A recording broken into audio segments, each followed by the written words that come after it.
Buenas noches a todos los asistentes a esta charla, breve también para un tema tan grande como esta región del Indo-Pacífico. Vamos a tratar de encontrar algunas claves y algunos conceptos precisos para comenzar a entender esta región, el concepto mismo de la región y lo gravitante que es para el actual orden mundial en configuración, ¿no? Que se debate todavía si es un orden mundial ya multipolar, todavía unipolar, si se dirige hacia un mundo bipolar. Como ustedes saben, estos conceptos de unipolaridad, multipolaridad y bipolaridad giran en torno a las potencias que ejercen su fuerza de gravedad en, en los designios y en los devenires geopolíticos del orden mundial.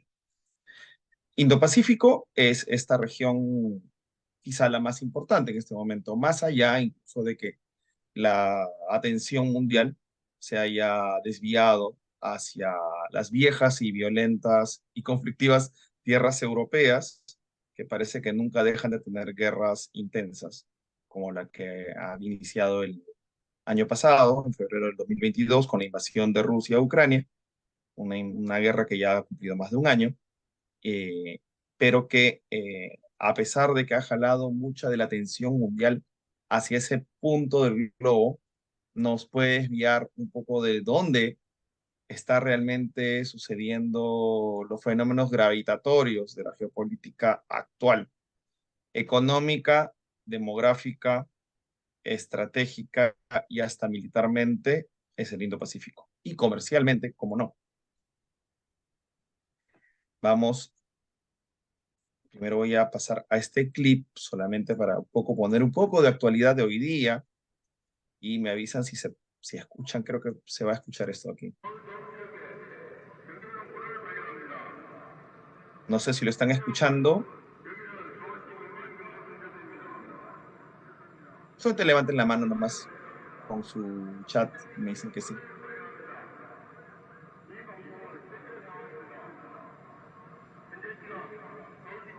Perfecto. Gracias, Silas. Eh, lo que están escuchando en estos momentos es una alerta emitida en la ciudad de Seúl hace 3 horas. Una alerta de evacuación de la ciudad, emitida un poco por una sobremedida de seguridad, eh, pero que obedece a qué? Obedece al lanzamiento de un cohete al espacio, según declaraciones de Corea del Norte, un satélite de seguridad de Corea del Norte, pero que tanto Japón como Corea del Sur, Japón también emitió una alerta parecida en Okinawa. Nos recuerdan que el archipiélago japonés, ahora lo voy a especificar un poco más en el mapa, no solamente abarca las islas centrales del archipiélago japonés como Ryukyu, Honshu o Hokkaido, sino las islas Ryukyu, que son las islas de Okinawa, que están mucho más abajo, más cercas a China, también más cercas al área de amenaza, no más cerca, también dentro del área de amenaza de Corea del Norte, pero Corea del Norte tiene a un paso a Corea del Sur, obviamente son países limítrofes en la misma península, y la capital Seúl está a muy poca distancia de Corea del Norte.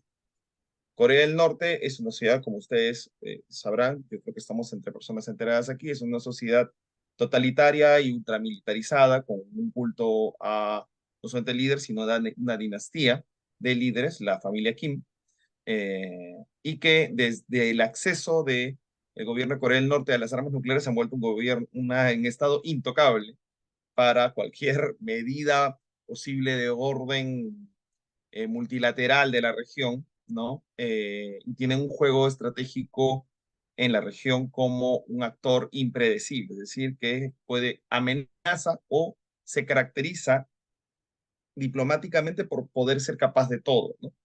Por esto, cuando ellos han avisado que lanzaban un cohete con una carga satelital, es tal, digamos, la desconfianza que hay hacia Corea del Norte que los gobiernos tanto de Corea del Sur como Japón en el archipiélago de Okinawa prefirieron dar una alerta de evacuación de la ciudad. Eso sucedió hace 3 horas. Afortunadamente, solamente como eh, era cercana a las declaraciones del gobierno de Pyongyang, de la capital de Corea del Norte, Es un cohete que aparentemente tiene una carga satelital, pero también puede haber sido una prueba de un misil balístico, porque la carga realmente no es conocida por ninguno de los países que han emitido la alerta. Esta realidad que ahorita ha sucedido hace 3 horas es parte del complejo panorama del Indo-Pacífico. Y nos referimos a Indo-Pacífico en un poco ampliando el concepto de Asia-Pacífico. ¿Ya? Este concepto de Asia-Pacífico, ustedes deben haberlo escuchado siempre, sobre todo por la pertenencia del Perú a la cercanía de las redes comerciales del Asia-Pacífico, por lo tanto perteneciente a la cuenca del Pacífico comercial, el océano actual que es el centro del comercio mundial. Eh, el concepto de Asia-Pacífico dejaba conceptualmente a la República Popular China, a la China continental, la China grande, ¿no? La China. Ahora cuando nos referimos a China, es China y Taiwán, la antigua República eh, de la República, está la República Popular China y la República de China nada más, que vamos a denominarla a partir de ahora Taiwán para tales efectos, ya que también se autodomina China. ¿Ya? Y por si acaso Taiwán reclama todos los territorios chinos y más todavía territorios desde el Imperio Manchú, ¿no? Desde el siglo XVIII como parte de sus reclamos territoriales. Pero eso es muy aparte. Esta región de Asia-Pacífico eh, tiene, obviamente, si nos circunscribimos al Asia-Pacífico, tiene como centro de gravedad a China, que se vuelve la principal potencia indiscutible de toda el área. Entonces, en el momento en que se tratan los temas multilaterales o con una perspectiva regional, en el momento en que se enfoca hacia Pacífico, China es el que tiene el peso absoluto. Por esto, estratégica y conceptualmente, desde Occidente ha partido el concepto de Indo-Pacífico. El Indo-Pacífico, como ven aquí en este esquema, en este mapa, ven en la parte naranja solamente lo concerniente al Asia-Pacífico y el Indo-Pacífico abarca ¿qué? No solamente el Pacífico, sino el Océano Índico. ¿Por qué? Porque es un océano complementario al Océano Pacífico. ¿En torno a quién? En torno, porque todos los océanos están conectados, pero ¿en torno a qué? ¿En torno a qué, digamos, variable está conectada el Océano Índico con el Océano Pacífico? En torno a una variable fundamental, que es el concepto comercial de China, de su proyecto de el cinturón y la ruta de la seda, ¿no? Que es este concepto comercial de un proyecto marítimo y terrestre de conexión de rutas comerciales con el resto del mundo, sobre todo con los mercados europeos, pero también con Medio Oriente y también con África. África, obviamente, recuerden que no es un continente aislado, África es un gran continente con diferentes regiones, con diferentes realidades, algunos países tomando un poco más la delantera, otros quedándose muy atrás como ejemplos de incluso Estado fallido, pero las costas de el África Oriental, poco a poco, bajo mayor influencia china, están bañadas también por qué océano? Por el Océano Índico. Entonces, ¿en torno a qué se articula este concepto de Indo-Pacífico? ¿No? Porque también podríamos, no sé, caprichosamente hacer un concepto de Pacífico Atlántico, solamente porque están conectados por el Canal de Panamá o por el Estrecho de Magallanes. Estos dos océanos, ¿en torno a qué concepto están unidos? Por la necesidad desde el análisis occidental de sacar a China como único actor gravitante porque cuando incluyes el Océano Índico, incluyes al país que le da nombre a ese océano, a la India. La India que es el mayor rival regional continental de China. Y ya no solamente a nivel demográfico, pero vamos a ver por qué también a nivel demográfico, porque ya ha sido un año clave para estos récords de la India y la China, sino también a un nivel ya comercial, estratégico y de proyección a futuro.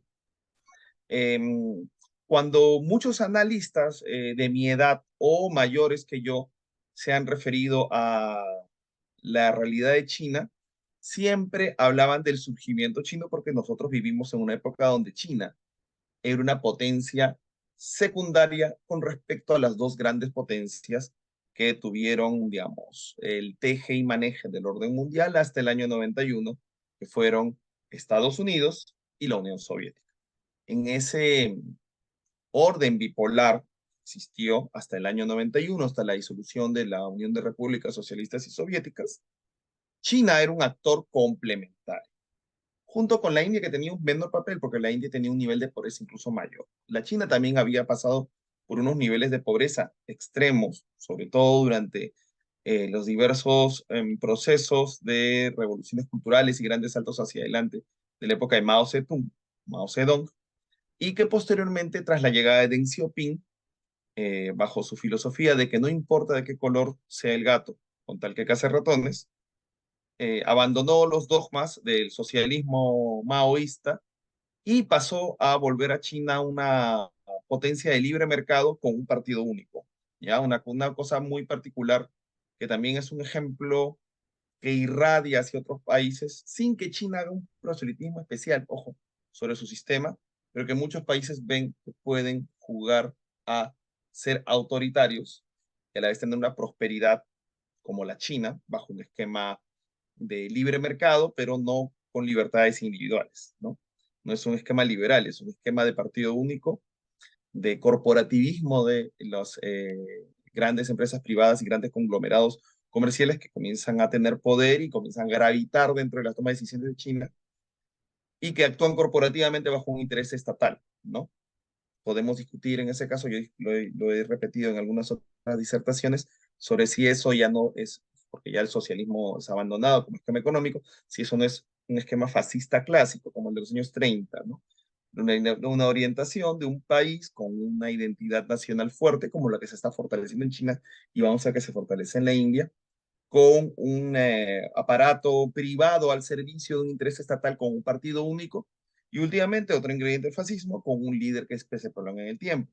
Porque China, podemos decir que no es una democracia, tal como tenemos las democracias liberales occidentales, pero tenía dentro del Partido Comunista Chino, el PSC, un esquema de relevo de mandos para evitar justamente que sucediera lo que pasó con Mao Zedong, que un líder con dentro de su personalismo atrapara el poder político que conduce a esta gran población y este gran estado de esta civilización milenaria que es China.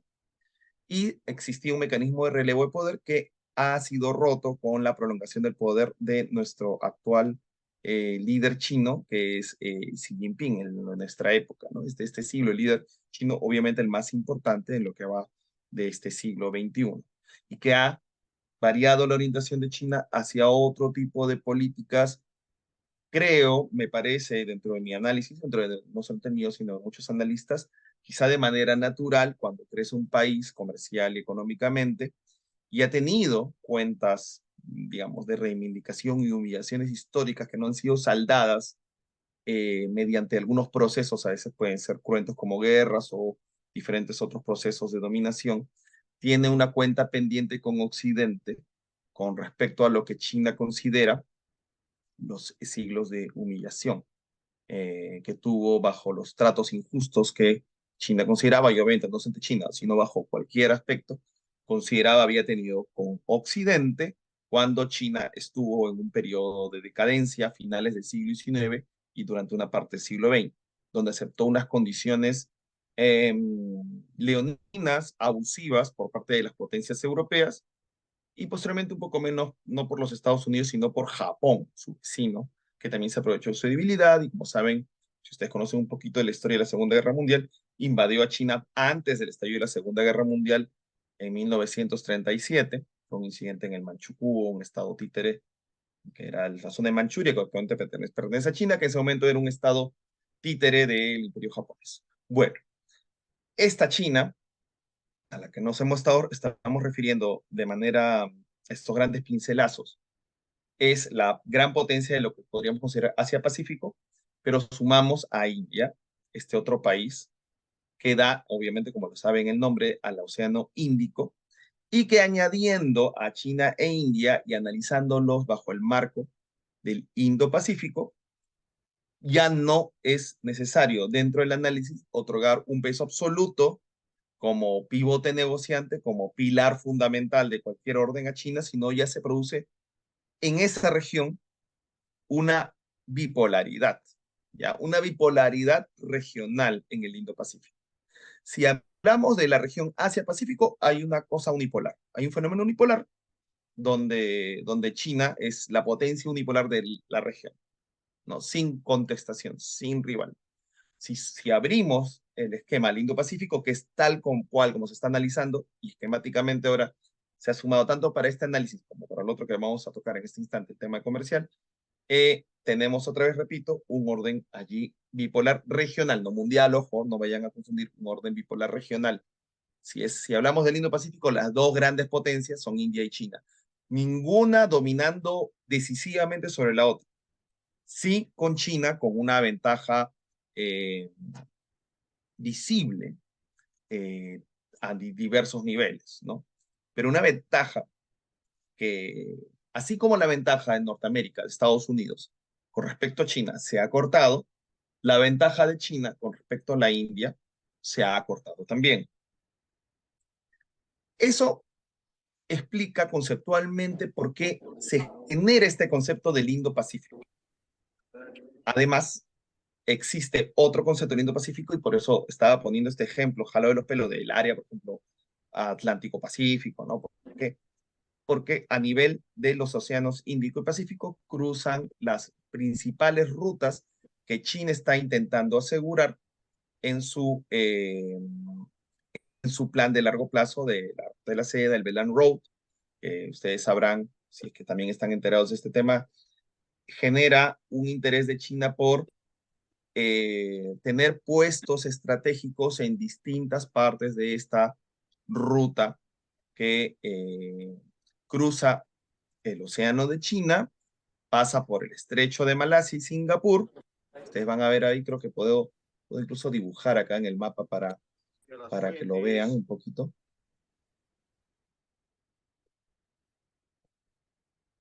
Aquí más o menos, esta ruta son una ruta con estrechos que estoy dibujando aquí, ¿no? Y este de aquí, este de aquí es un choke point, este de aquí es un punto vital para los intereses chinos. ¿Qué pasa? Obviamente un estrecho muy pequeño, un estrecho literalmente estrecho, que es el estrecho de Malaca.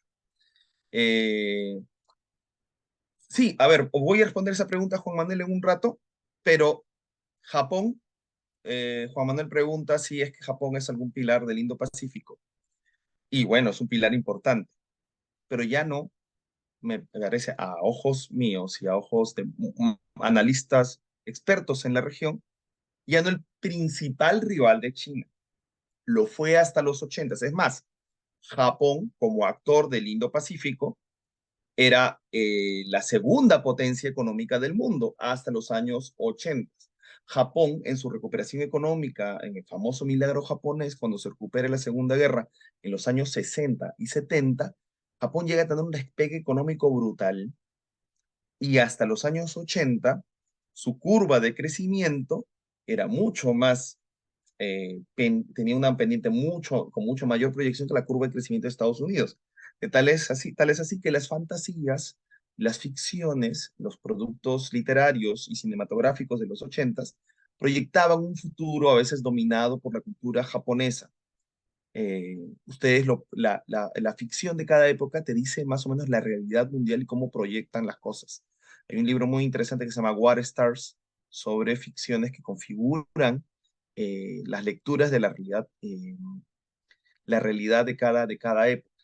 En esa época, Japón parecía que iba a proyectarse como la segunda potencia del mundo, no solo limitada por su geografía estrecha y por sus problemas, digamos, digamos, demográficos, que parecía en un momento que tenía una explosión demográfica. Ahora Japón es una población declinante, una población en declive y que no recibe mayor migración extranjera por un tema cultural japonés que podríamos definir un poco algo así como una versión de la xenofobia, ¿no? Del miedo a lo extranjero, a lo extraño, que es algo, digamos, uno de los rasgos de la cultura japonesa desde que se cerraron al mundo en el siglo XVII y XVI con los shogunes. y además que cerraron incluso a China, ¿no? Que había sido su cultura matriz y maestra, de la cual aprendían muchas cosas y luego ya Japón tomó su propio rumbo. Una cosa que obviamente ha, digamos, disminuido con el tiempo, pero todavía sigue siendo un rasgo, eh, digamos, visible de la cultura japonesa. Entonces, Japón, yo lo pondría en el, así como han visto los tier, en el tier uno ahí ya están China e India, ¿ya? En la parte superior de los dos top de la región Indo-Pacífico. De allí tendríamos a Japón, Corea del Sur, Australia, pero Japón en primer lugar, sí, por su peso económico, todavía es un peso económico enorme, pero en segundo lugar tras China e Japón, de allí tendríamos a Corea del Sur. Vamos a hablar también un ratito de Corea del Sur. Quiero que en esta hora más o menos queden algunos conceptos claros de la región. Son unos conceptos iniciales que sirve para mapear que tiene el Indo-Pacífico. Australia e Indonesia también. Indonesia por su potencia demográfica, por su posición estratégica en medio. Si vamos a hablar de la región Indo-Pacífico, hablamos tanto de India como de Indonesia, ¿ya? Indonesia, que a veces está fuera de muchos reflectores, sobre todo de un país como el nuestro, que realmente, como ustedes verán, hay poca llegada de las noticias internacionales que configuran nuestro mundo y nosotros en nuestra pequeña aldea peruana, sumidos en nuestros pequeños problemas, a veces creemos de que estamos viviendo en un planeta aparte, ¿no? Cuando realmente todas las cosas que nos pasan, fenómenos políticos, económicos, sociales, devienen de realidades internacionales. Si no entendemos sus mecanismos y sus engranajes, nos va a tomar más por sorpresa. Toda la política internacional, la política de siempre son fenómenos sociales que tienen un bajo grado de predictibilidad, pero no, digamos, hay fenómenos de los que uno puede estar pendiente, por lo menos para que ciertas consecuencias de estos fenómenos no te tomen por sorpresa. Estar preparados y tener un poco de prospectiva a la hora de hacer planes nacionales y planes de proyección internacional. Entonces vamos otra vez con el Indo-Pacífico, ¿ya? Indo-Pacífico tenemos a India, China e India en este punto, ¿no? ¿Y por qué les decía el otro concepto del Indo-Pacífico que es fundamental? Porque en toda el área del Indo-Pacífico se proyecta el principal proyecto comercial chino, que es su conexión con el resto del continente, tanto por tierra, pero digamos, con el comercio por tierra es más ineficiente porque es más lento, es más costoso, eh, necesita una infraestructura a desarrollar, que China sí la ha desarrollado, pero todavía muchas cosas parece que las ha desarrollado para la foto y no para una aplicación real, porque hay un tren que puede partir desde Beijing y llega hasta Madrid, pero su frecuencia es casi nula. Hace unos 8 años llevaron un tren de mercancías que partió desde China y llegó a Madrid, pero ese viaje resultaba ser poco rentable. ¿Ya? Y hasta ahora, el rey del comercio, incluso si estás conectado por tierra, el rey del comercio sigue siendo el transporte marítimo, el transporte de carga marítima, y por eso desde las épocas griegas, de las épocas Tucídides y antes todavía, el control del mar es fundamental para que una potencia asegure sus líneas de abastecimiento, la sangre que corre por sus venas, que es la riqueza que lleva a través del comercio, de su producción y de sus compras y de sus lazos comerciales con sus socios y clientes, resguardar esas líneas fundamentales con un tejido blindado antes de barcos de madera, trirremes, galeras, carabelas, galeones, fragatas, y luego acorazados y ahora portaaviones o submarinos y otra serie posterior de repente los enjambres de drones marítimos no tripulados, que parece que van a ser el futuro de la guerra marítima, eh, y otras medidas que tienen a dominar las líneas marítimas de comercio. ¿Por qué? Porque es fundamental para cualquier país que ya se proyecta fuera de sus fronteras, como China, por ejemplo. China ya tenía mucho sin una potencia terrestre, una potencia continental. Una potencia continental que no tiene, digamos, mayor rival cercano. Su único mayor rival cercano continental es India, aquí ya. Pero ¿qué separa a India y la China? La separa no una llanura, no un río, no un bosque, lo separa el mayor accidente geográfico del mundo, que es casi como la muralla, ¿no? Si ustedes han visto Game of Thrones y veían, recuerdan la muralla que separaba al norte de las tierras de los caminantes blancos. El Himalaya es esa muralla, es una muralla eh, impenetrable para cualquier ataque sorpresa de cualquiera de las dos potencias, ¿no? ¿Por qué? Porque tiene una geografía tan abrupta, tan elevada, y además no solamente es una pequeña cadena montañosa, es una cadena montañosa muy ancha. Eh, y la altura de los Himalayas, que es mayor a la de los Andes. En los Andes tenemos nuestra mayor montaña, que es el Aconcagua, que está entre Chile y Argentina, que tiene unos 6.800 si no me equivoco, metros sobre el nivel del mar.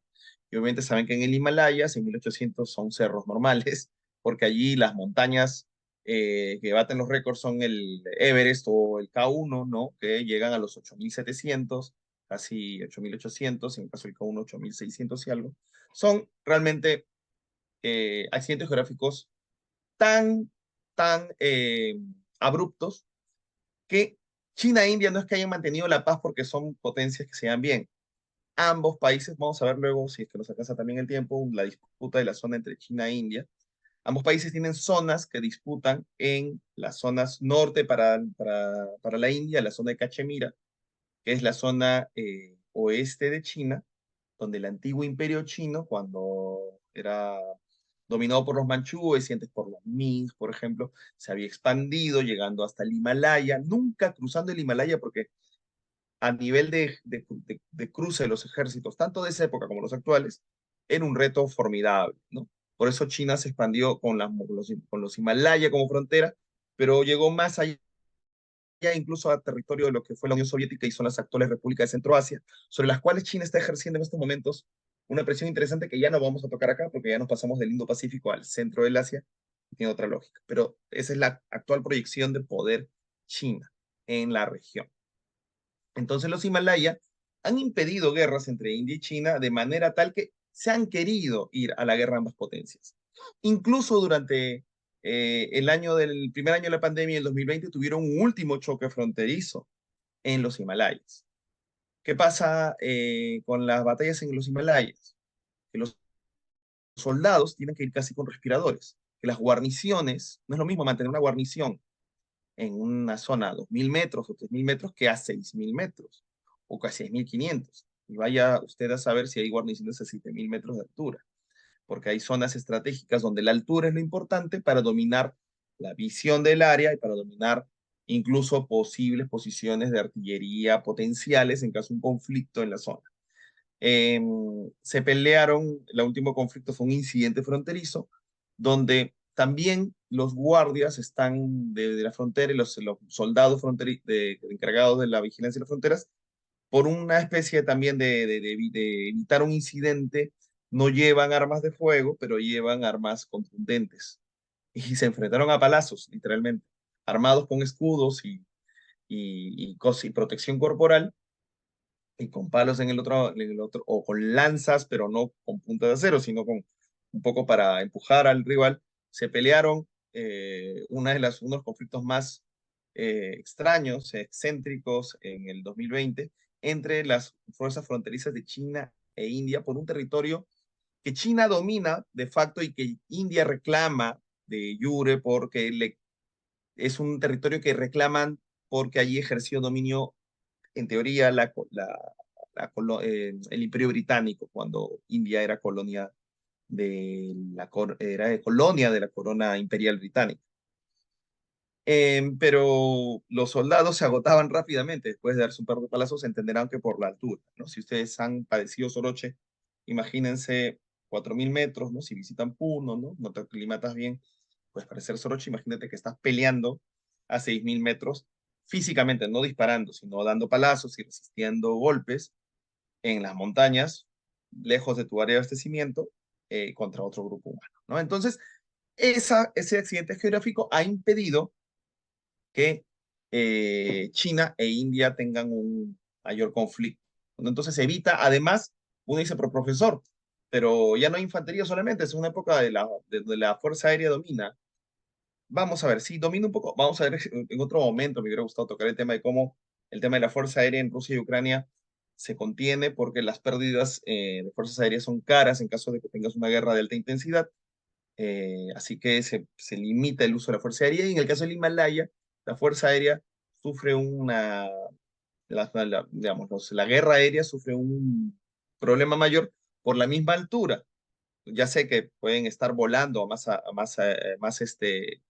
altura que las montañas más altas del Himalaya, pero el tema de las corrientes de aire, la presión atmosférica y los vientos que se generan por esa zona, así como otros fenómenos atmosféricos, hacen de que una guerra aérea también sea muy difícil de llevar. Y ni hablar de helicópteros, que la tienen mucho más complicada.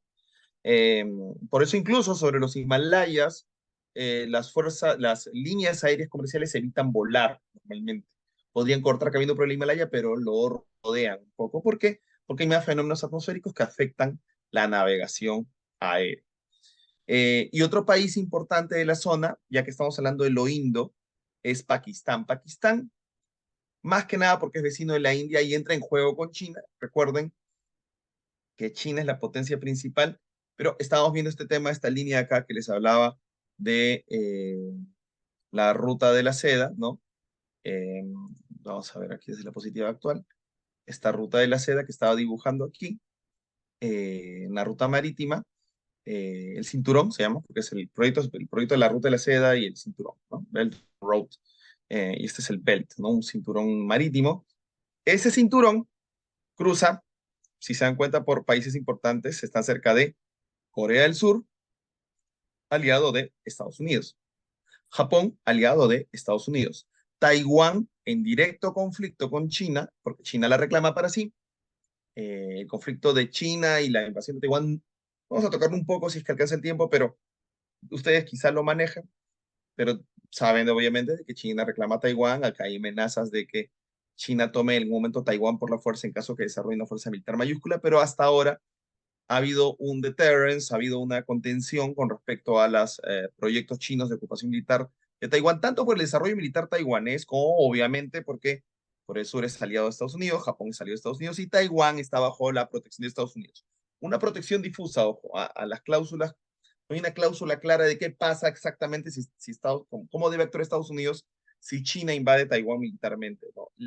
Por, por estrategia debería haberse obligado a defenderlo si es que tiene las posibilidades de hacerlo también. Si es que China cuenta con una fuerza abrumadoramente dominante en la región, no podría hacerlo. Pero igual, ya vimos con un tema parecido hace el año pasado, con la guerra de invasión de Rusia y Ucrania, países fronterizos, terrestremente, Rusia con una inteligencia aparte desarrollada en el lado ucraniano, y que ha llegado a este punto de estancamiento, de guerra estancada, como estamos viendo. Dicen que va a haber una ofensiva ucraniana, vamos a ver hasta que no se realice, no vamos a poder hablar de eso, ¿no? Hubo una ofensiva rusa que significó un avance marginal en el Donbass. Y imagínense una invasión cruzando un mar, y este mar, ojo, parece uno dice en el mapa, pero profesores, este estrecho es muy fácil de cruzar.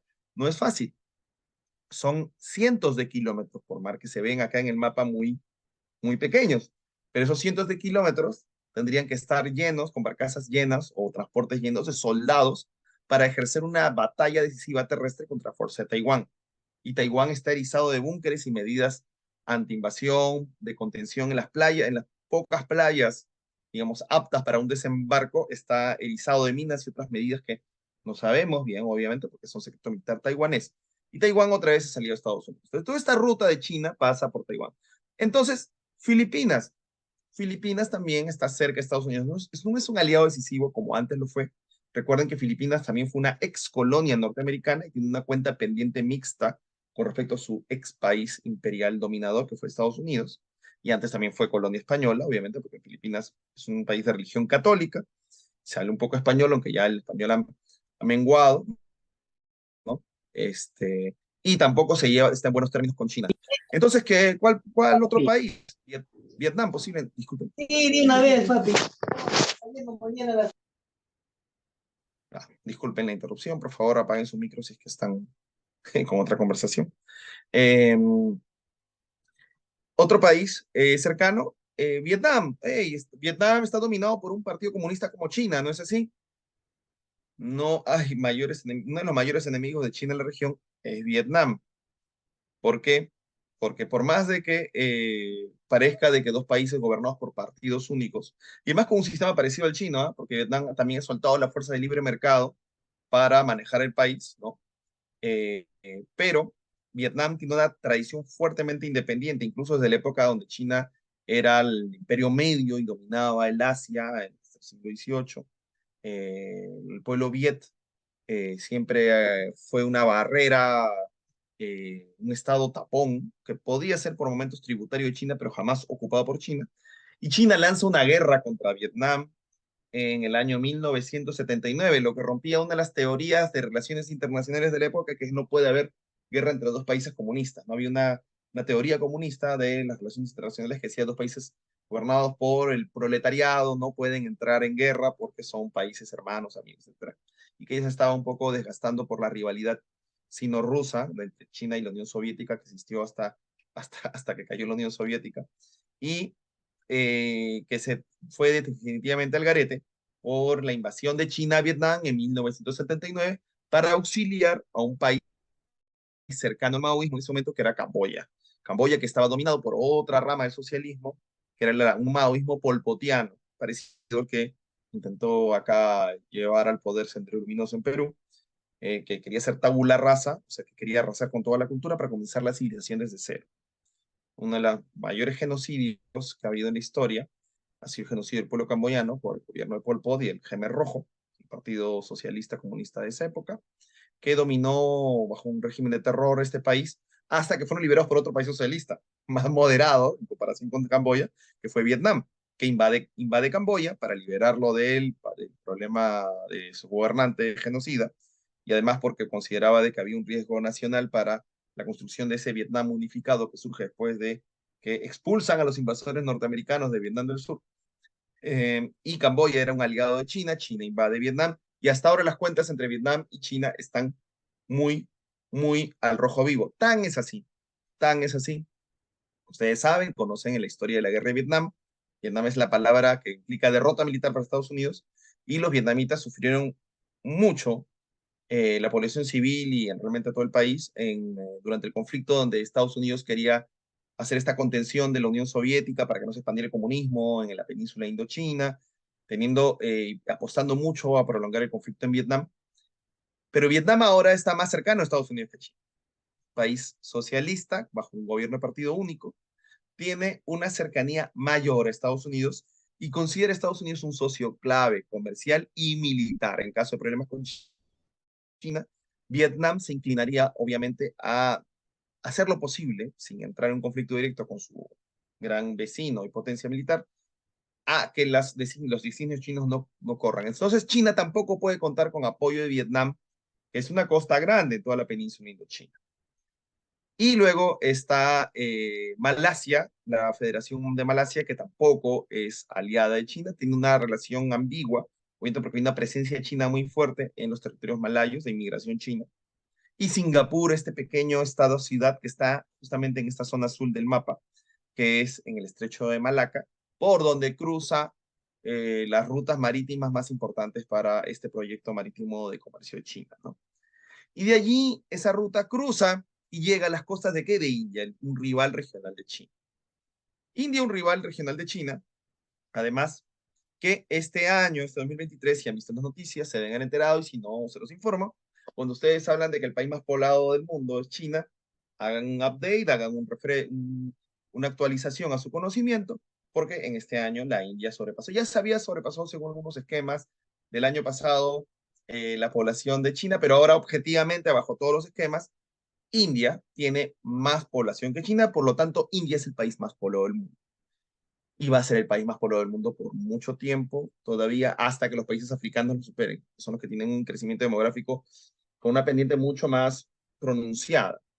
Y la pendiente de China ha entrado en declive. China dejó de crecer en los años 80 con la política ya, cuando se consolidó la política del hijo único, o sea, las familias donde podían tener un niño, pagaba un impuesto por dos y por tres, pues la cosa condenaba a la familia a un descrédito social y a perder apoyo del Estado y a sufrir multas y problemas, eh, para evitar la prohibición de tener más de un niño, que era lo único que se permitía en las familias chinas. ¿Por qué? Porque había una orientación de problemática maltusiana, si ustedes recuerdan en sus clases de universidad o alguna poco de cultura general, el concepto de Malthus, pensador del siglo XVIII, predecía de que el mundo, pues, cuando iba a aparecer una superpoblación en el siglo XIX, que iba a pasar un colapso en el siglo XIX, colapso demográfico, porque no iba a haber tierras por las cuales alimentar una población creciente, ¿no?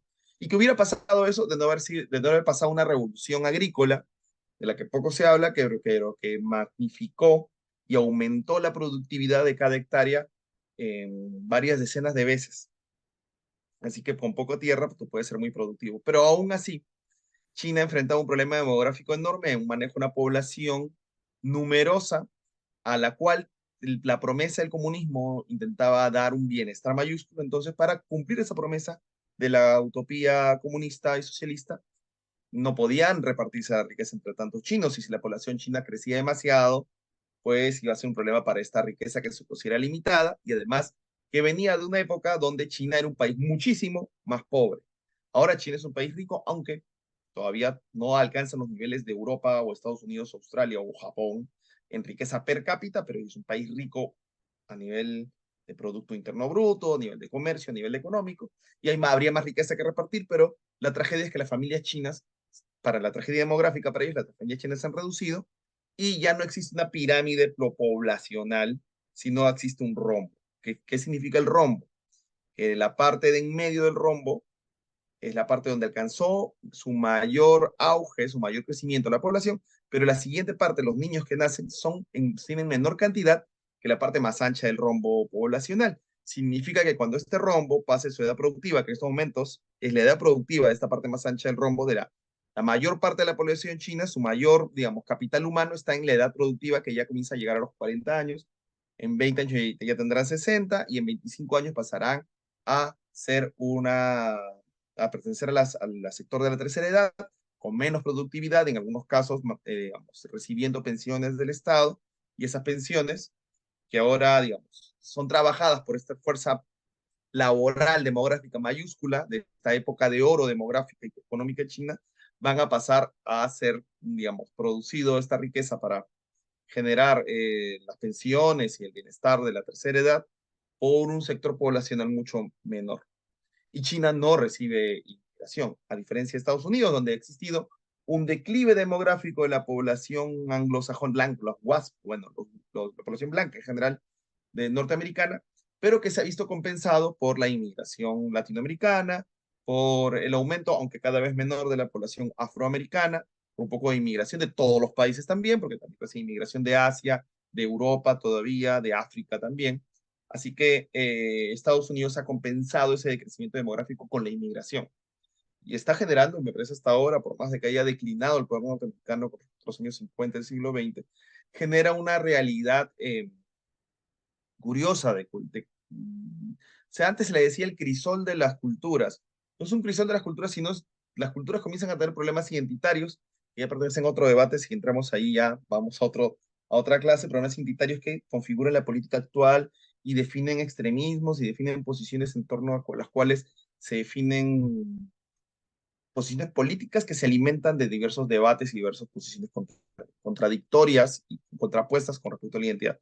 Pero eso ha permitido que Estados Unidos, fuera de otras cosas, para no entrar en el tema cultural, no padezca un decrecimiento demográfico visible, como el que le está pasando a China, como el que ha experimentado y está sucediendo en Japón, y de todos los países del Indo-Pacífico, el país que tiene mayor declive demográfico, a pesar de que es el país más fulgurante en crecimiento económico y que es una utopía futurista, es Corea del Sur.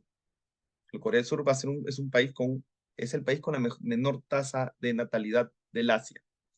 Y va a pasar por un proceso de despoblamiento en los siguientes 30 años. Además, porque también la sociedad surcoreana recibe poca inmigración.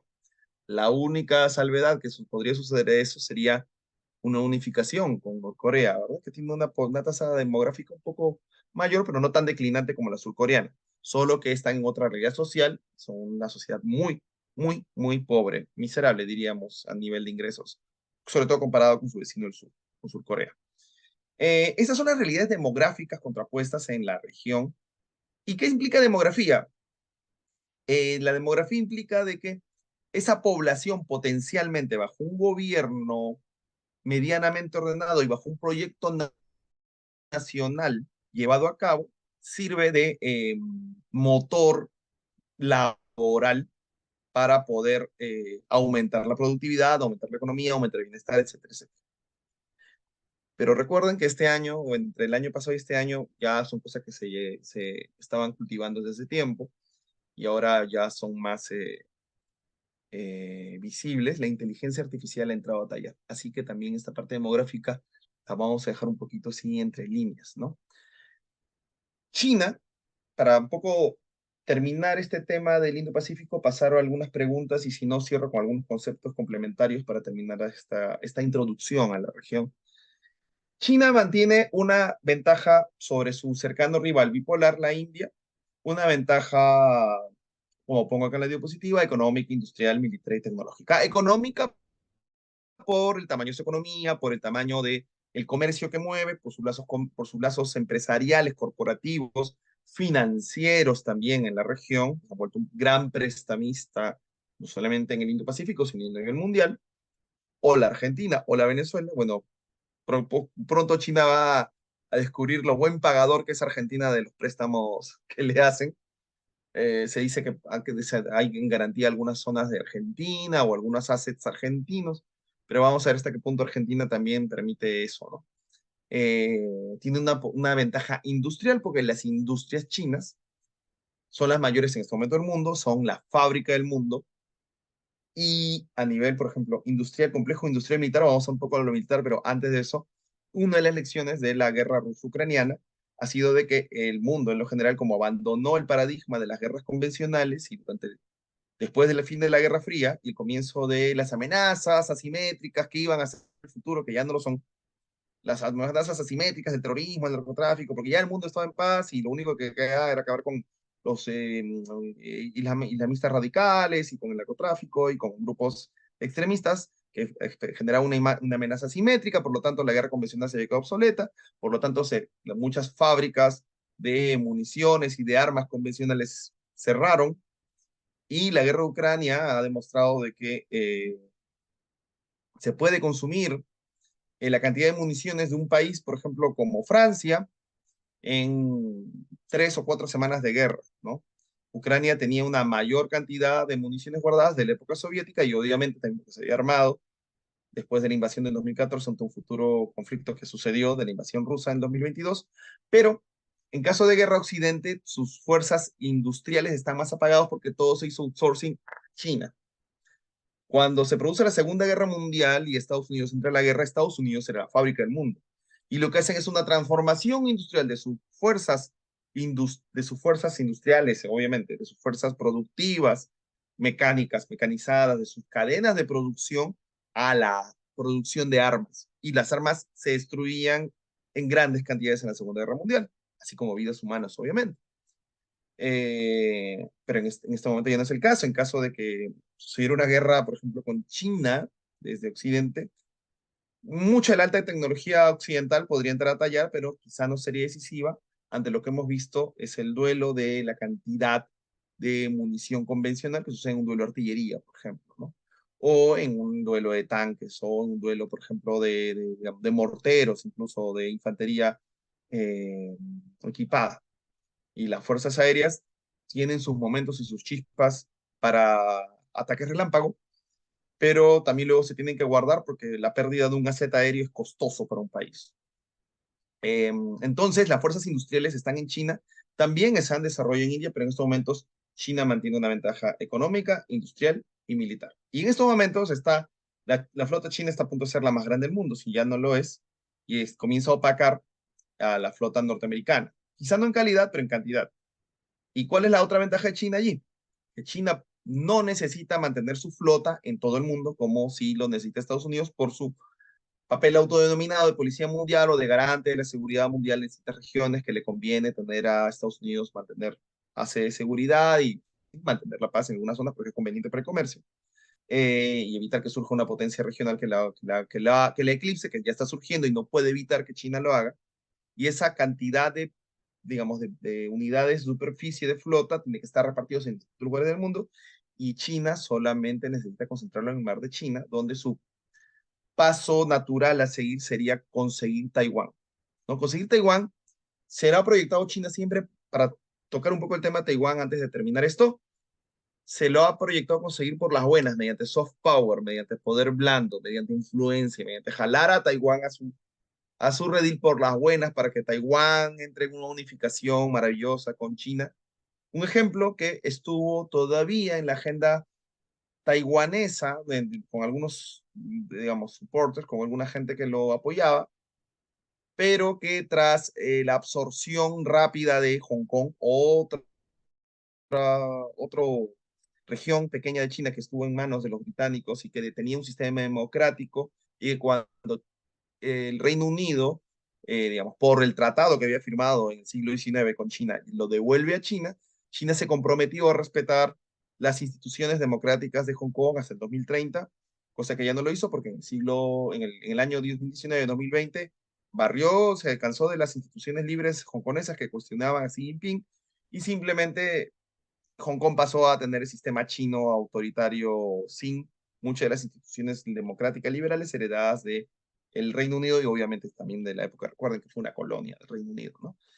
Y eso Taiwán tiene instituciones democráticas liberales. Ojo, Taiwán cuando se queda apartada de China en 1949 tenía una dictadura eh, de derecha apoyada por Occidente, pero que luego transicionó a un esquema democrático liberal con capitalismo de libre mercado, y donde esta junta una industria, un complejo tecnológico clave para el mundo, que es el complejo todavía de los microprocesadores producidos en gran cantidad en Taiwán. Tanto claves para China como para Estados Unidos, como para Europa, como para nosotros. Así que una guerra en Taiwán sería un golpe devastador para el comercio mundial, una prueba de fuego para Estados Unidos, una apuesta riesgosa para China, y por eso todavía no vemos certero un desenlace militar en Taiwán, que esperemos que nunca pase también. Esperemos que ahí prevalezca la sensatez, porque ahí pueden escalar las apuestas mucho más rápido que en Rusia y Ucrania, porque allí sí la escalada entre una potencia como China y una como Estados Unidos, y una como China, que tiene, como vemos, el poder industrial a la mano, puede fácilmente opacar la alta tecnología escasa de los norteamericanos, escasa en número, pero alta en calidad de las unidades norteamericanas, ¿no?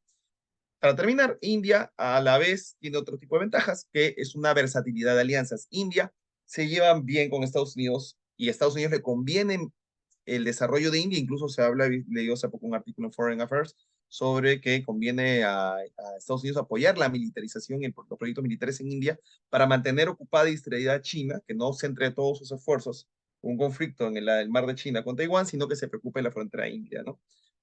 Pero India a la vez no es tampoco un rival, o sea, no está alineado totalmente a Estados Unidos. La demostración es en la guerra de Ucrania, que India mantiene una relación cercana con Rusia, le compra el petróleo. Estados Unidos ha vetado a los países occidentales y los países cercanos a la órbita norteamericana de comprar los recursos de hidrocarburos de Rusia, pero que lo compra a India, y esta vez le conviene a India comprarlo a un menor precio. La China también le compra a Rusia a un menor precio de esos hidrocarburos, lo que genera energía barata. ¿Y energía barata qué significa? Una industria, una potencia, un combustible para la industrialización de un país o para la generación de energía. ¿Por qué? Por más de que hayan temas económicos y políticos a un lado, hay cosas donde la física interviene, señores. Cuanto más energía tiene un país y la sabe aprovechar, energía potencial pura en hidrocarburos, nuclear, hídrica, lo que sea, y la invierte en fuerzas productivas de desarrollo, se genera un output de riqueza y de producción y de poder, ¿no? Esto respecto al tema de Indo-Pacífico, se podríamos hablar mucho más. Debería ya haber terminado unos minutos antes, pero quedo pendiente de sus preguntas, señores.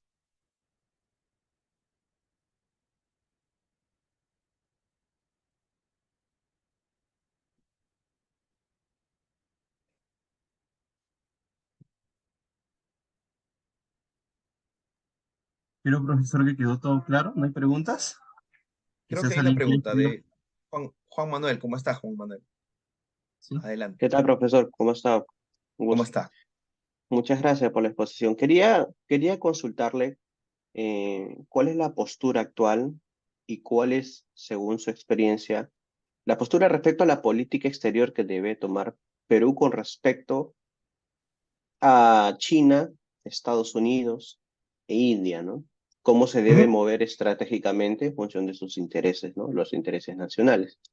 Y le ujú. había comentado también, ¿cuál era si viera hacer lo mismo al Belt and Road que a la nueva ruta de la seda, ¿no? Sí, perfecto, Juan Manuel, gracias. Podemos responder primero esa pregunta y luego vamos a pasar la pregunta de César Pascual. Respondo primero César, ahorita te respondo tu pregunta, eso te voy a pasar a responder rápidamente la de Juan Manuel. El Belt and Road es el cinturón y el camino, ¿no? Silk Road era el anterior nombre de la ruta de la seda. Si estuviste de repente en alguna exposición que he tenido y sabrás de que había una ruta antigua que unía el comercio de los antiguos estados imperiales chinos con los estados de Occidente, bueno, del mundo antiguo, del mundo helénico y luego romano, y luego posterior el mundo medieval. Eso era la famosa ruta de la seda y es el nombre con el cual se ha proyectado esta nueva ruta terrestre, ¿no?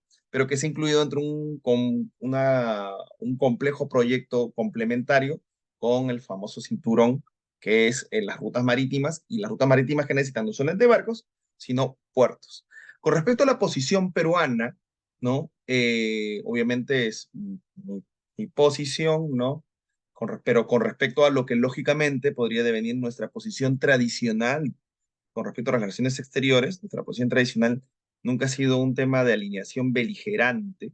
El Perú tradicionalmente, incluso durante la Guerra Fría, perteneció al bloque de los países no alineados, ¿no? Que era el tercer bloque que planteaba ser una alternativa a Estados Unidos y la Unión Soviética, al capitalismo de Norteamérica y al comunismo de los rusos. Y era la tercera vía que estaba liderada por países como China y sobre todo como India en ese época, ¿ya? Siguiendo y obedeciendo a esa tradición y en pro de los mayores intereses nacionales, tenemos a que sacar provecho a la rivalidad que va a existir en la región, que ya existe en la región entre Estados Unidos y China, hacer ver a Estados Unidos la importancia del Perú como hub para China, para que Estados Unidos dé una contraoferta o un interés en la medida de lo posible, obviamente, porque Perú no es gravitante para Estados Unidos, somos un país muy exterior a los intereses norteamericanos, ni siquiera en Sudamérica, pero jugar, ¿no? Lo estoy diciendo, obviamente, no me está escuchando el embajador norteamericano, jugar a ser darse valor con respecto a posición estratégica para un país y para otro y recibir las ofertas de ambos. No alinearse certeramente con ninguno, tampoco, por ejemplo, nos conviene ponernos panza arriba frente a China, porque ya conocemos cómo se maneja. Estados Unidos ha tenido una época imperial muy abusiva, luego bajó la intensidad de ese tipo de abusos internacionales, aunque siempre ha sido una potencia hegemónica, ¿no? Que ejerce poder. Pero sabemos cómo es Estados Unidos. Todavía no sabemos bien cómo es China, pero recuerden que no es un país democrático, es un país autoritario. En Estados Unidos hay ciertos sectores poblacionales que le reclaman a su gobierno si ejerce medidas abusivas con países más débiles o que consideran este concepto anticuado que ya no se usa el tercer mundo, ¿verdad? Eso te sirve como algo coloquial. Pero sí países periféricos, no más débiles o a los cuales también dentro de la última teoría, de las últimas, no de últimas teorías porque se tienen tiempo, pero más vigentes de colonialidad, de la deuda de los países latinoamericanos mientras pertenecieron a este cinturón de influencia norteamericana que le debemos a Estados Unidos. Ahí existe una población y una clase académica que ejerce presión sobre el país. En China no tanto. En China, digamos, los costos del gobierno sociales con respecto a ejercer alguna medida abusiva o cuando tengan mayoría, tienen un buen capital de poder sobre Perú, ¿ya? Y ha crecido un montón en los últimos años y va a crecer ahora con el tema del puerto de Chancay, que si ustedes recuerden, hace poco hubo un accidente, que no es aislado tampoco, porque China tiene una tendencia, no en todas partes, no voy a generalizar, pero en muchos de sus proyectos, a pasar por una medida relajada ¿cómo se llama? Medidas de seguridad de construcción y de previsión para la hora de hacer esos megaproyectos, y eso sucedido en varios lugares del mundo. Eh, y hasta cierto punto nos conviene dejar que China entre, pero también nos conviene hacer un poco un alto a China. Y eso sí, viendo este tema del Indo-Pacífico, tenemos estas dos potencias, Estados Unidos y China, y estamos viendo, obviamente, que está entrando este actor de la India. Con India tenemos todavía unas relaciones todavía muchísimo más tenues respecto a China, pero intensificarlas y en un caso futuro, no, yo no estoy hablando de aquí a 5 años, sino a 20, donde India proyecte su poder como está proyectándolo China en el Pacífico, tener listos los lazos, las relaciones, los mecanismos de integración económica o de complementación económica y de mutuo beneficio para que India sea el tercer país en juego en este quién da más de esos tres países que beneficia al Perú si tuviéramos obviamente un gobierno con un plan de largo plazo que, digamos, periodo tras periodo, por lo menos lo mantuviera, ¿no? Que ha sido lo que nos ha faltado y esas son las cosas que definen a nuestra región. César Pascual, por favor, te pregunto. Profesor, ¿qué tal? Buenas noches. Profesor, mi pregunta es una pregunta general, en realidad, para poder situarme, o sea, desde el punto de vista de cómo influye la política en Indo-Pacífico en Perú, ¿no? Y mi pregunta sería, bueno, ejemplos del impacto de la geopolítica en las relaciones y la influencia de Sudamérica en el escenario global, ¿no? Pero considerando aspectos económicos y políticos. Esa sería mi pregunta, profesor. Gracias, César. Es una interesante pregunta. A ver, siempre lo he dicho y bueno, no soy el único que lo dice, sino realmente los especialistas en el ámbito lo dicen. Sudamérica es muy periférica, ¿ya? En primer lugar, Sudamérica no es clave, pero perder a Sudamérica es perder un poco de poder para cualquier potencia que la haya tenido bajo su órbita. Estuvimos en una época bajo como virreinato español, el declive de España se dio obviamente, ya se había dado antes de perder a Sudamérica, pero se remató con la pérdida de Sudamérica, la independencia en el comienzo del siglo XIX. Pasamos a una ligera influencia británica, que luego se vio opacada por la influencia norteamericana. La influencia norteamericana, como ustedes verán por las cifras económicas y de transacción, está en declive, y pasamos a entrar en la órbita china de intereses. No total, pero ya dominante económicamente en muchos países, incluido el nuestro. Entonces, ¿qué tanto gravita el Indo-Pacífico y lo que suceda allí? Es decisivo. Cualquier problema que suceda mayúsculo en el Indo-Pacífico va a afectar directamente en los lazos económicos que tenemos con nuestro principal socio comercial, que es China. Si China entra en un conflicto con Estados Unidos, Perú va a estar en un dilema de alineación. Mantener el comercio con China, pero que es rival a la vez de nuestro hegemón regional. Tendría que hilar allí delicadamente respecto a un conflicto. Por eso no es del interés, bueno, nadie en el mundo obviamente que hay un conflicto, en especial de países como el nuestro, que tenemos una relación comercial decisiva con China. Para evitar eso, lo que se tiene que hacer que es diversificar riesgos, ¿no? Es un concepto que viene no de la finanza, sino de mucho pensamiento estratégico. Se diversifica el riesgo, no apostar todo a un solo país del cual su destino, sus designios y sus devenires pongan por un hilo principal la prosperidad del nuestro. Por eso tenemos que diversificar nuestros lazos comerciales, diversificar, digamos, ventajas con quienes de repente necesitamos que crezcan más a nivel de importancia de nuestra interrelación, ¿no? Y por esto India es el principal candidato. India es un candidato principal, sobre todo todavía porque Sudamérica no ve a la India. Si tuviéramos un pensamiento prospectivo decisivo, salvo Brasil un poco, pero Brasil, digamos, tiene relaciones con la India más que nada por el tema de que están alineados en el tema de los BRIC, este concepto difuso nacido en una revista económica, que luego se consagró mediante acuerdos comerciales del bloque de los países de Brasil, Rusia, India y China, que ya China destaca demasiado en los BRIC, Rusia está estancada, yo creo que a futuro comprometida por un conflicto que le va a costar más de lo que parece. Y Brasil e India, por lo tanto, tenían unas relaciones, bueno, más o menos complementarias, pero todavía no visibles. A Perú le convendría desarrollar una política exterior activa, comercial, sobre todo con India, para diversificar el tema de la influencia china que tenemos acá. Y como le respondía a Juan Manuel, el tema de, ¿cómo se llama? Sacar provecho de la rivalidad de los terceros. Somos un país que no somos clave, pero podemos vender hasta cierto punto nuestra posición como algo estratégica o hacernos estratégicos si no lo somos. Y allí vino una pregunta, antes de responder la pregunta de Rubí, espero haberte respondido un poco esta pregunta, César, pero tengo que pasar un poco a una pregunta que me han hecho también por el meeting chat de Augusto, y de ahí pasamos a la pregunta de Rubí. La importancia de la Alianza del Pacífico, nuestra querida Alianza del Pacífico, en las relaciones económicas, comerciales y diplomáticas con los estados del Indo-Pacífico. Bien, la Alianza del Pacífico se gestó justamente por el tema de complementariedad comercial con respecto a los países de APEC, ¿ya? De la cuenca del Pacífico, pero desde este lado de América. Somos los países de APEC, pero somos los países, bueno, Colombia no lo era, pero Perú y Chile sí, eh, los países de este lado del hemisferio, ¿no? De latinoamericano.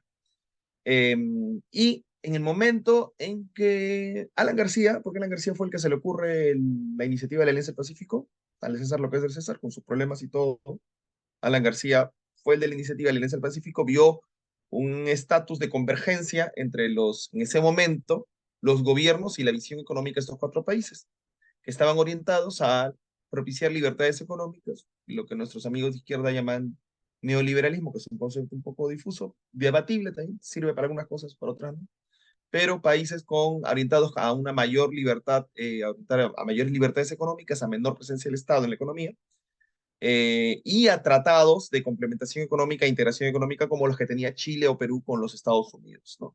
Que luego los tuvo México, bueno, no luego, antes los tuvo México y luego lo tuvo Colombia. Entonces teníamos un denominador común en nuestros tratados comerciales con Estados Unidos, un denominador común es ser democracias liberales orientadas hacia libertades económicas, a las libertades sociales e individuales que deberíamos estar proponiendo son una de las cosas en debe, no nos hacen totalmente liberales, por eso siempre trato la palabra liberal con pinzas.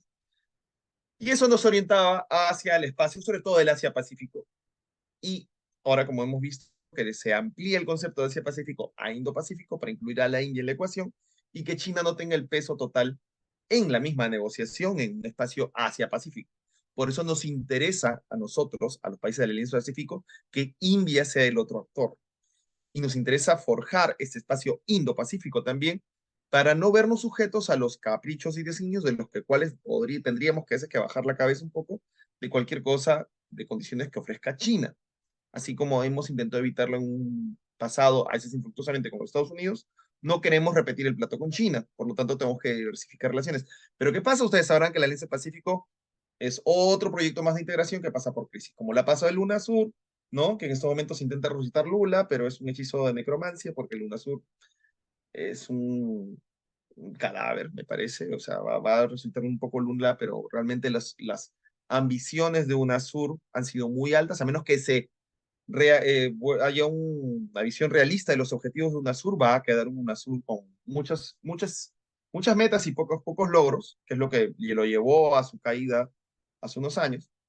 Y la Alianza del Pacífico, por nuestras rivalidades en estos momentos coyunturales de los gobiernos mexicano y colombiano, gobernados por AMLO y por Gustavo Petro, que desconocen al gobierno constitucional con problemas y obviamente yo creo que cosas que responder de Dina Boluarte, pero que es constitucional por un tema ideológico, mientras esos gobiernos tienen buenas migas con dictaduras terribles como la de Venezuela, dictaduras de tiempo como la cubana o dictaduras, digamos, de cuño reciente como la nicaragüense, no llevan a una especie de consecuencia ese tipo de cuestionamientos a la democracia y a la constitucionalidad.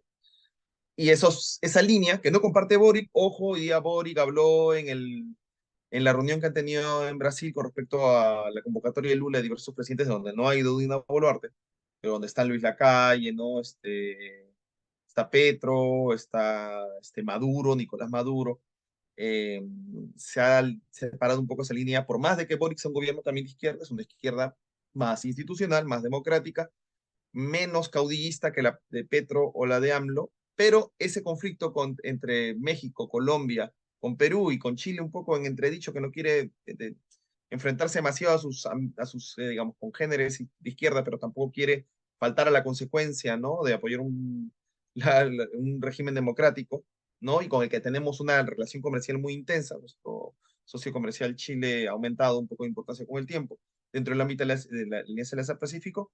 Eso tiene descoordinar a la alianza y lo va a tener descoordinada mientras sigan al poder los actores actuales, ¿no? Tanto AMLO se va el próximo año, si no me equivoco, Petro tiene todavía para largo, Dina Boluarte no sabemos cuánto va a durar, puede acabar su periodo, puede que no, como ha pasado con otros presidentes peruanos, así que lo dejamos en interminación.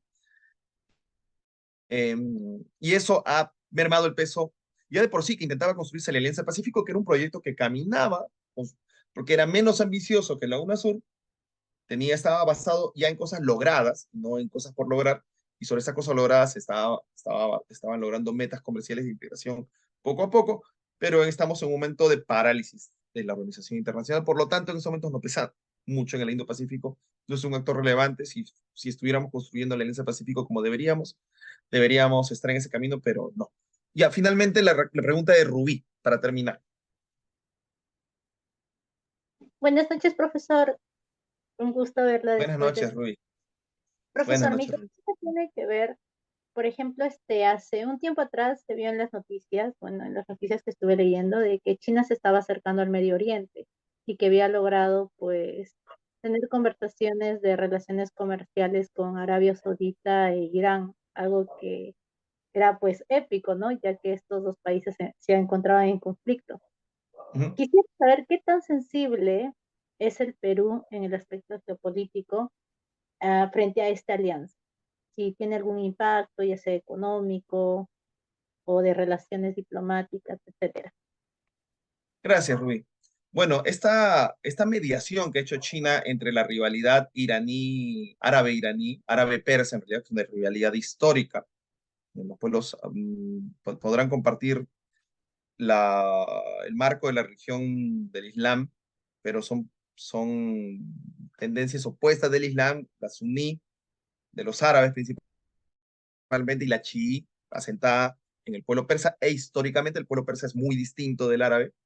Es como decir que los españoles y los marroquíes son muy iguales, no, así de diferentes son. Eh, China ha logrado suavizar las tensiones que existían entre los dos países. Hablar de la importancia de Perú en esa coyuntura, la importancia de Perú es casi nula.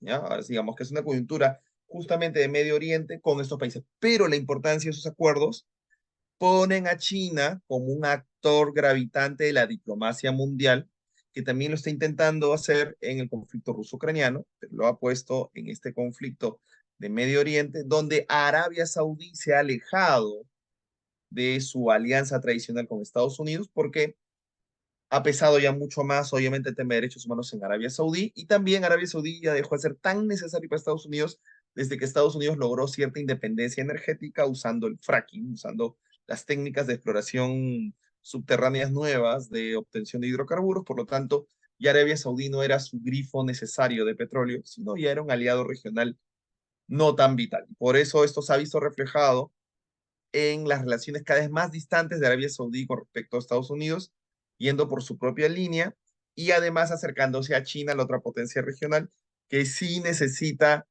el petróleo saudí, así como necesita el petróleo de todo el mundo, porque es una potencia industrial y la industria necesita combustible, ¿no? Y obviamente se acerca a Irán, porque es otra potencia petrolera, y intenta evitar un conflicto en la zona, porque un conflicto en la zona rompería los lazos de suministro de hidrocarburos vitales para China. Por lo tanto, es de interés chino tanto mantener, obviamente, como Estados Unidos en otras partes, la paz en la zona, y a la vez con este logro proyectarse como un nuevo árbitro internacional de peso, con logros tangibles, decir, hey, Estados Unidos, lo que tú no puedes hacer porque tú eres enemigo de Irán y ustedes han sido Arabia Saudí, yo soy amigo de Irán y a la vez me estoy llevando mejor con Arabia Saudí. Entonces ahí China gravita como un actor mediador de seguridad y de diplomacia. César Pascual, ya lo último para terminar, por favor. Ahí terminamos la última pregunta para cerrar. Profesor, Gracias. esa es la última pregunta. Profesor, muy amable, profesor. Me empecé a elucubrar algunas ideas con respecto a lo que dijo y tiene una pregunta así media abstracta, ¿no? Que era ¿qué influencia existe en los acuerdos que tratan de crear los países periféricos con los países hasta cierto punto desarrollados, como en este caso China e India? que poseen desacuerdos o controversias, ¿no? En este caso, China o India. Y me puse a pensar, ¿será por ello que India no llega o no logra ingresar al mercado sudamericano por el hecho de que haya una, por decirlo así, controversia entre esos dos países para que los países sudamericanos lleguen a un acuerdo? ¿O sería un análisis muy, por decirlo así, muy pequeño, o hay otros factores que influyen? O ese factor, el hecho de que hay una controversia entre esos dos países, ha hecho que, en este caso en específico, India no pueda ingresar al mercado sudamericano. India, claro, India no puede ingresar al mercado sudamericano. Gracias, eso. No, no es por la rivalidad entre los dos. En estos momentos nuestra relación con India es como la que teníamos con China en los 80. Un país poblado, pero que los lazos comerciales con Perú no eran para nada los de las dimensiones que tenemos ahora. Además, con China tenemos una cosa extra, que había una migración china muy fuerte desde el siglo XIX en Sudamérica, en Perú principalmente, uno de los países con más migración china de la región, que nos ha dado unos lazos extra diplomáticos y culturales. Por lo tanto, hay una cercanía también de relaciones comerciales, porque un empresario que tiene origen chino o ascendencia china, familiares en China, va a tener una facilidad mayor de llegar a China y establecer un lazo comercial con Perú. Pero a la vez, la cantidad, la potencia de China económica la ha llevado por su propio peso y su propio volumen a expandirse por el mundo, y por todo el mundo, diremos. Por África, que es un tema aparte que ya no vamos a tratar, porque si no nos vamos a otro tema. Y en Sudamérica, por su propio peso, Perú es un lugar natural de expansión, no vital, pero sí, sí interesante para China. ¿Por qué la India todavía no tiene presencia en Sudamérica? Porque la India recién está saliendo de un periodo mayúsculo de pobreza, todavía la tiene y tiene otros problemas distintos que China. Y además, tengo un artículo que ya en otro momento, ya en otra ocasión, en otra disertación podríamos compartirlo, sobre los problemas de la destrucción de la idea democrática de la India y su acercamiento hacia unos esquemas nacionalistas peligrosos, fundamentalistas, a nivel religioso, agresivos, cosa que no tiene la China. La India ha sido un mundo más desconocido para nosotros que la China misma. La China o sea, por algo el soft power existe y no es que pegue poco. Nuestra comida peruana está integrada un poco a ciertos sabores chinos. La comida digamos, las costumbres chinas eran más o menos familiares.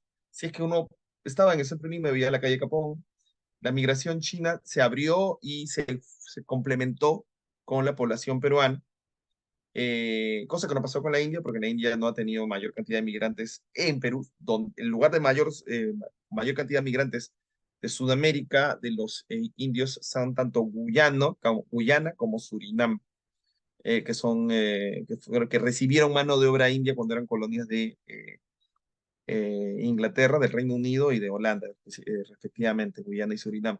Allí hay la mayor cantidad de hinduistas en Sudamérica están en las Guyanas, en las dos Guyanas independientes. Incluso han tenido un presidente de religión hindú, si no me equivoco, hace poco.